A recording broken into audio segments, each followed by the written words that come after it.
Assalamualaikum warahmatullahi wabarakatuh. Halo semuanya, jumpa lagi dengan saya Chow Sing Sing, kurator dari podcast Horror Night Story.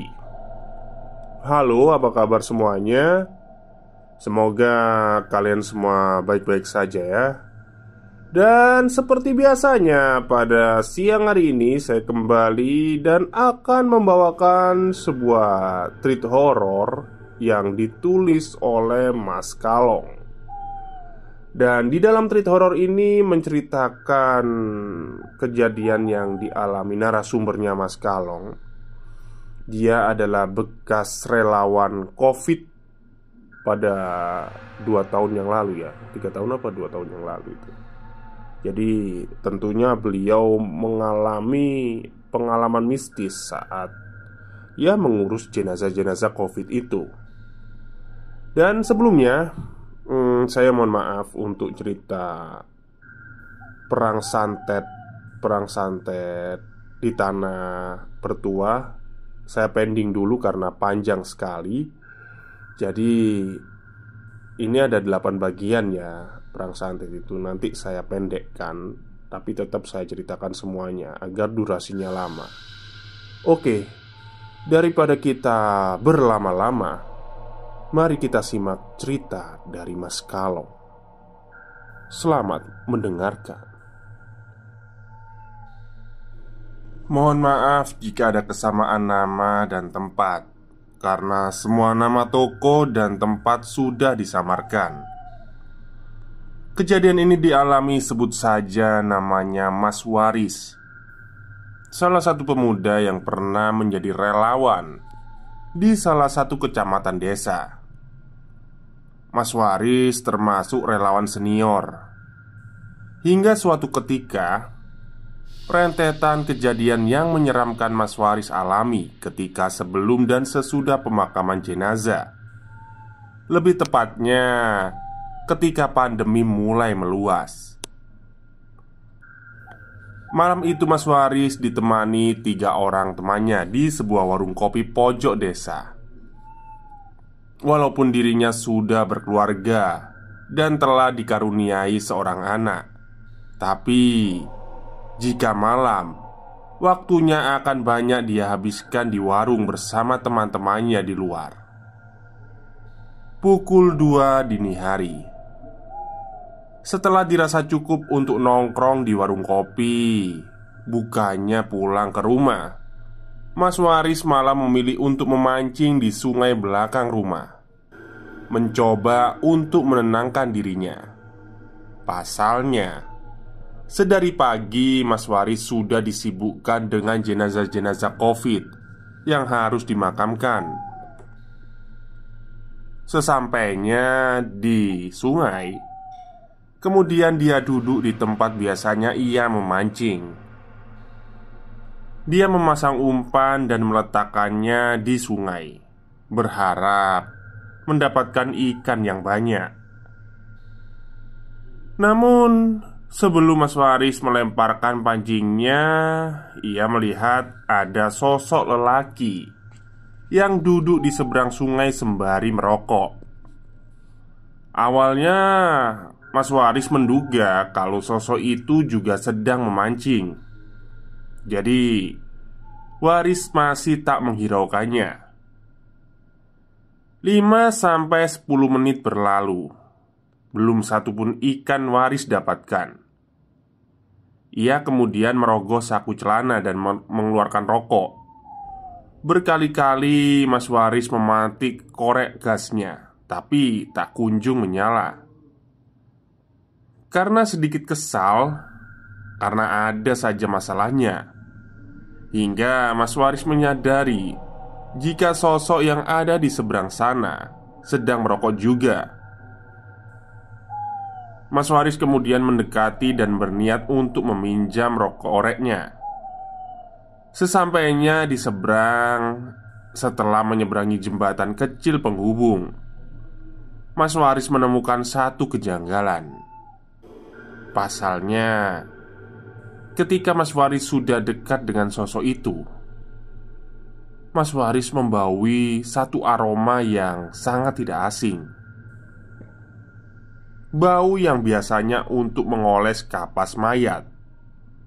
Tapi Mas Waris tak memikirkan demikian ke hal yang mistis. Ia sudah terbiasa dengan bebauan itu. Mungkin bau itu berasal dari tubuhnya yang sedari tadi bolak-balik pemakaman. Seperti aroma bau barus gitu, berasal dari seseorang yang ada di hadapannya. Mungkin kapur barus ya. Permisi mas, boleh pinjem koreknya? Tanya Mas Waris setelah ia sampai. Oh iya mas, ini silahkan, saut lelaki yang belum diketahui namanya itu. Nggih mas, matur nuwun. Tak lama setelah Waris hendak kembali ke tempatnya setelah mengembalikan korek ke pemiliknya, satu suara menghentikan langkahnya. Mas Waris menoleh ke arah suara, tepatnya kepada seseorang yang dipinjami korek itu. Iya mas, ada apa ya? Sahut Waris. Sini mas, duduk dulu. Saya mau bilang sesuatu, jawabnya. Gimana mas? Sahut Waris yang kemudian duduk di sebelahnya sembari menghempaskan asap rokok ke udara. Gini mas, saya mau mengucapkan terima kasih, ucap lelaki itu. Waris sejenak terdiam sambil mengerutkan dahinya, membayangkan kembali ke beberapa menit yang lalu. Masalahnya, Waris tidak melakukan apapun yang berujung laki-laki itu berterima kasih. Kemudian Waris menanyakan suatu hal yang membuat lelaki itu berterima kasih. Betapa terkejutnya Waris setelah mendengarkan jawaban dari lelaki itu. Namanya Marsudi. Bahwasanya lelaki itu berterima kasih lantaran Waris dan beberapa rekannya sudah memakamkan jenazahnya beberapa jam yang lalu. Tak lama dari itu, almarhum Marsudi berdiri sembari tersenyum kepada Waris. Sebelum Waris merasakan tubuhnya begitu berat dan semuanya menjadi gelap. Entah berapa jam Waris tertidur. Pagi itu ia terbangun masih di tempat yang sama, di pinggir bibir sungai.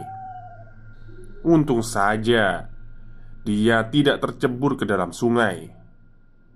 Mungkin akan lain ceritanya. Tak mau berpikir lama, Waris kemudian berlari menuju rumahnya, menceritakan semuanya kepada istrinya yang kebetulan sedang memasak di dapur. Awalnya Siti tak mempercayai dengan cerita Waris. Mungkin karena akhir-akhir ini tugas suaminya menguburkan jenazah. Siti menganggap suaminya itu terlalu berlebihan. Setelah kenyang, Waris berpamitan kepada istrinya untuk segera berangkat. Karena baru saja dirinya ditelepon markas untuk mengambil jenazah yang harus dimakamkan segera. Tak lama setelah sampai di markas, Waris segera memakai setelan pakaian dinas warna putih yang sedikit membuatnya tak nyaman. Beberapa rekan juga sudah siap, segera memasuki ambulan dan bergegas menuju rumah sakit tujuannya. Tak terasa, waktu berputar begitu cepat. Malam itu Waris begitu merasakan lelah yang luar biasa. Hampir 10 jenazah yang Waris dan rekannya makamkan. Namun, itu tak mampu melunturkan rasa pedulinya. Walaupun gajinya tak seberapa, tapi rasa pedulinya tak diragukan lagi. Seperti halnya malam berikutnya, tepatnya waktu menunjukkan pukul 11 malam. Rasa ngeri dan mencekam harus Waris rasakan bersama rekan kerjanya. Lebih tepatnya ketika langkah kaki mereka sudah memasuki area pemakaman. Satu pemandangan janggal harus Waris saksikan sendiri. Dari arah pojok kuburan, tampak sesosok berjubah hitam sedang berdiri memperhatikan Waris dan ketiga rekannya yang sedang berusaha menurunkan peti jenazah. Mendadak, angin bertiup lebih kencang, membawai bebauan kapur barus dan bunga kamboja yang membuat mereka semua seketika terjeda sejenak dan saling memandang. Walaupun wajah tertutup masker dan alat medis lainnya, tapi aroma kapur barus dan kembang kamboja itu seolah mampu menembus penghalang indera penciuman. Ketika itu Waris yang posisinya ada di atas, sembari menahan tali, seketika terlepas saat satu pandangannya mengejutkan dirinya. Hal itu membuat rekannya yang biasa dipanggil Joko terhimpit peti jenazah yang beratnya mampu membuat jari tangan bengkak. Namun bukan itu yang membuat Waris spontan berlari tunggang langgang meninggalkan ketiga rekannya, melainkan satu pemandangan yang mengerikan yang Waris saksikan. Sosok berjubah hitam itu mengacungkan parangnya ke atas, kemudian dengan cepat menebas kepala perempuan yang ada di bawahnya. Malam itu juga Waris merasa sangat ketakutan. Dirinya memilih untuk kembali ke markas saja menggunakan jasa ojek online. Setibanya di sana, Waris kemudian membersihkan diri dan melanjutkan pulang ke rumah, membaringkan tubuhnya yang dirasa lelah dan ketakutan yang amat luar biasa. Tak lama kemudian ponselnya berdering. Tertera nama Joko di layar ponselnya. "Woi, kamu lihat apa tadi? Kok lari kayak dikejar setan?" tanya Joko di seberang telepon. "Sorry Jok, maaf banget. Kamu gimana sekarang? Gak ada yang luka kan?" jawab Waris sedikit cemas dan panik dengan kondisi Joko. "Aman. Untung tadi ada Doni langsung nahan talinya. Kalau enggak, ya aku kejatuhan peti," ungkap Joko. "Waduh, sepurane tenan yo Jok. Aku tadi ketakutan beneran soalnya. Besok aku ceritakan deh apa yang aku lihat di markas," jawab Waris. "Walah, ya udah nggak apa-apa. Yang tenang, nggak usah mikir yang aneh-aneh. Sekarang kamu tidur. Besok kita masih seperti ini soalnya," pungkas Joko sebelum menutup teleponnya. Malam itu Waris merasa tidak tenang, seperti ada yang sedang memperhatikan. Karena semenjak pandemi ini dan pekerjaannya sebagai relawan, Waris memutuskan untuk sedikit menjaga jarak dengan istri dan anaknya. Bukan tanpa sebab, melainkan Waris takut kalau istri dan anaknya tertular virus mematikan ini. Waris meminta istri dan anaknya untuk sementara tidur di rumah orang tuanya, karena mencegah lebih baik daripada tertular. Satu hal yang menjadi kebiasaan Waris, ia selalu terbangun ketika malam. Seperti juga saat itu, Waris terjaga. Sementara Waris mengumpulkan kesadarannya, kemudian melirik ke arah jam dinding di atas pintu kamar. Pukul 2 lebih. Waris melihat waktu itu. Namun entah mengapa Waris seperti enggan untuk turun dari ranjang, seolah ada sesuatu yang menahan tubuhnya. Tapi demi hajat yang tak tertahankan lagi, Waris menekan rasa takutnya. kemudian terpaksa bangkit dan melangkah menuju kamar mandi. Sunyi dan hening dirasa Waris saat itu. Hanya suara serangga kecil dari belakang sungai rumahnya yang mewarnai akhir hajatnya maksudnya. Tapi setelahnya, di saat dirinya akan kembali ke kamar, ada satu kejanggalan yang ia temukan. Waris terkejut, kaget dan tertegun, tersisipi rasa curiga melihat pintu dapur yang terhubung dengan pekarangan belakang terbuka lebar. Matanya spontan mengedar ke sekeliling dapur, mencari-cari satu sangkaan yang membesit dalam benaknya. Jika seseorang telah masuk ke rumahnya.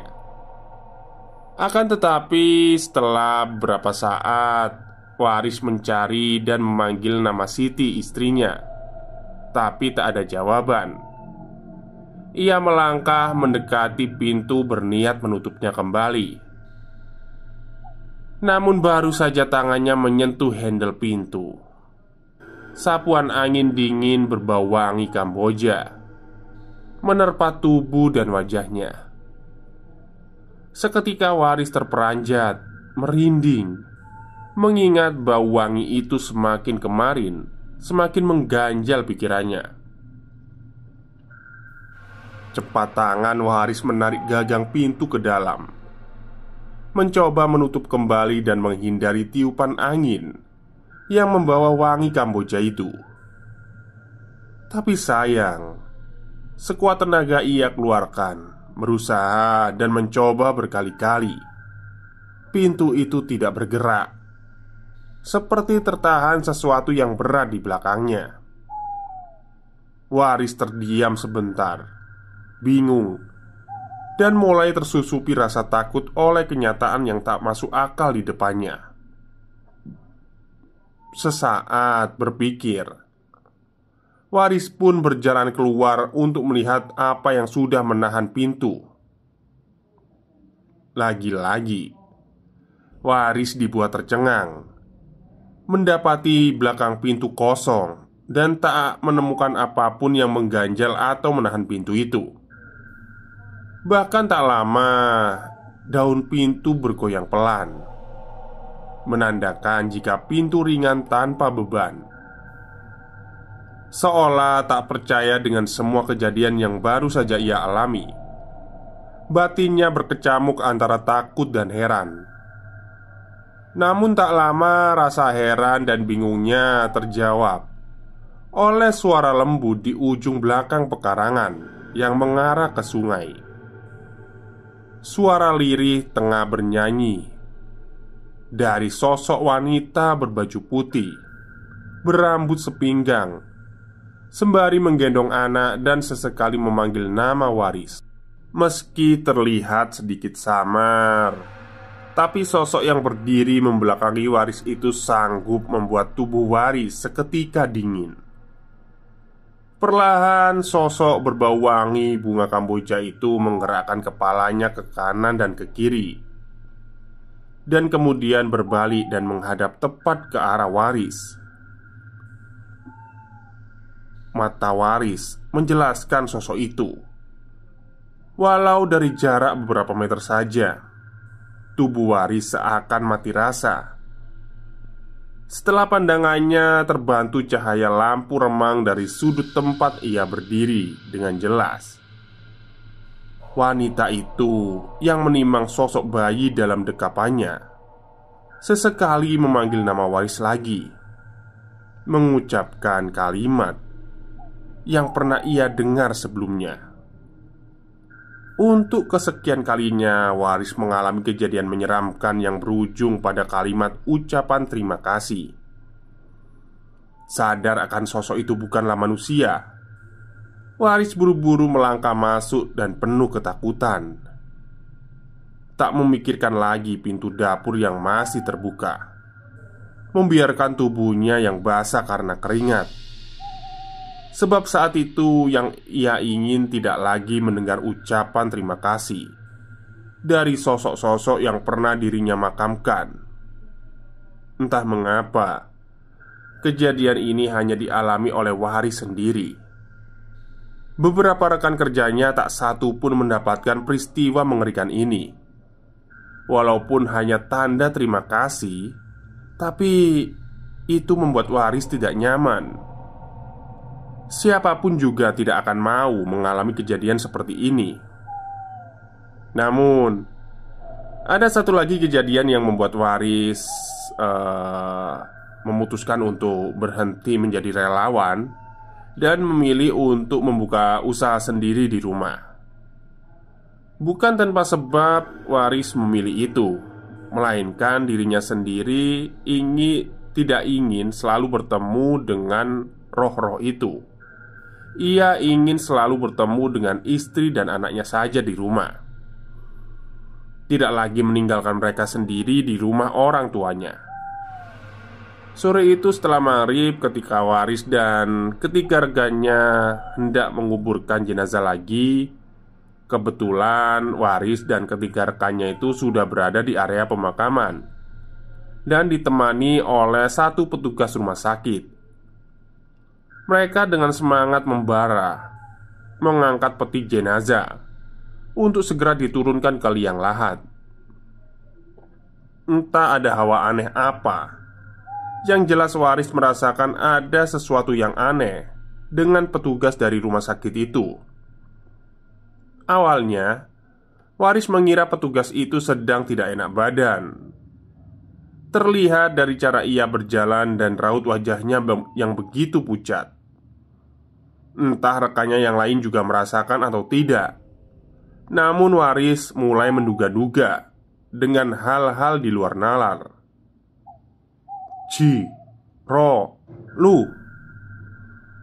teriak Waris sesaat perlahan menurunkan peti jenazah ke dalam liang lahat. Tampak semuanya terlihat masih biasa saja. Namun setelah semua selesai, tepatnya setelah gundukan tanah kuburan sudah mulai menggunung di area makam itu, satu suara mengejutkan mereka. Bukan dari suara warga yang sedang menonton dari balik pagar makam, yang membuat keempatnya termasuk Waris begitu terkejut dan tercengang, melainkan dari sosok lelaki muda yang baru saja turun dari mobil dinas rumah sakit Waris. Joko, Doni, dan Agung terdiam sebentar, bingung dan mulai tersusupi rasa heran. Manakala lelaki yang baru saja turun dari mobil dinas dan berjalan ke arah mereka berempat menanyakan peti jenazah yang akan dikuburkan. "Loh, Mas, lah petinya mana?" tanya lelaki muda dari petugas RS.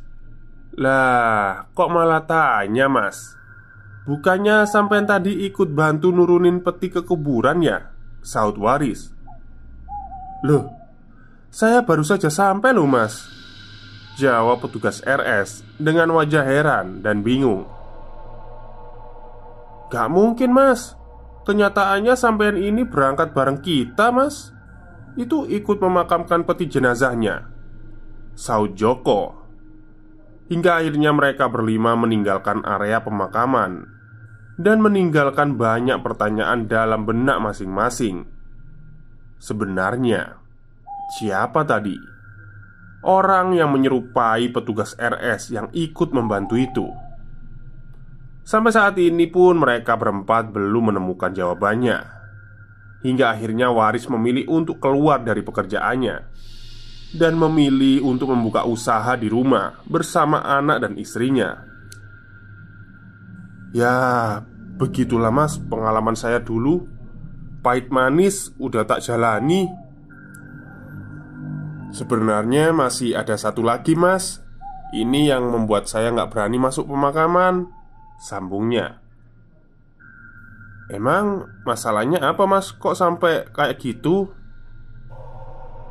"Temanku meninggal, Mas, gara-gara mainan di kuburan. Kalau katanya Simba, sukmanya ditarik sama almarhum yang meninggal itu." Dulu yang meninggal itu pernah ngilmu katanya, Mas. Untuk cerita ini saya akhiri sampai di sini karena setelah ini akan ada cerita pendek lagi yang masih bersangkutan dengan pemakaman. Seperti yang pernah saya sampaikan sebelumnya, kesenangan berujung kematian, Wilosopati. Sampai jumpa di cerita saya berikutnya. Jangan lupa dukung saya di Karya Karsa agar lebih semangat lagi dalam membagikan cerita atau kisah mistis terbaru untuk teman-teman. Matur nuwun. Oke, itulah cerita singkat dari Mas Cerita Setan atau Mas Kalong yang didapatkan dari narasumbernya yang dulu adalah seorang relawan COVID. Cukup menyeramkan ya menurut saya ya. Oke, mungkin itu saja cerita seram untuk siang hari ini. Semoga kalian suka. Selamat siang dan selamat bekerja.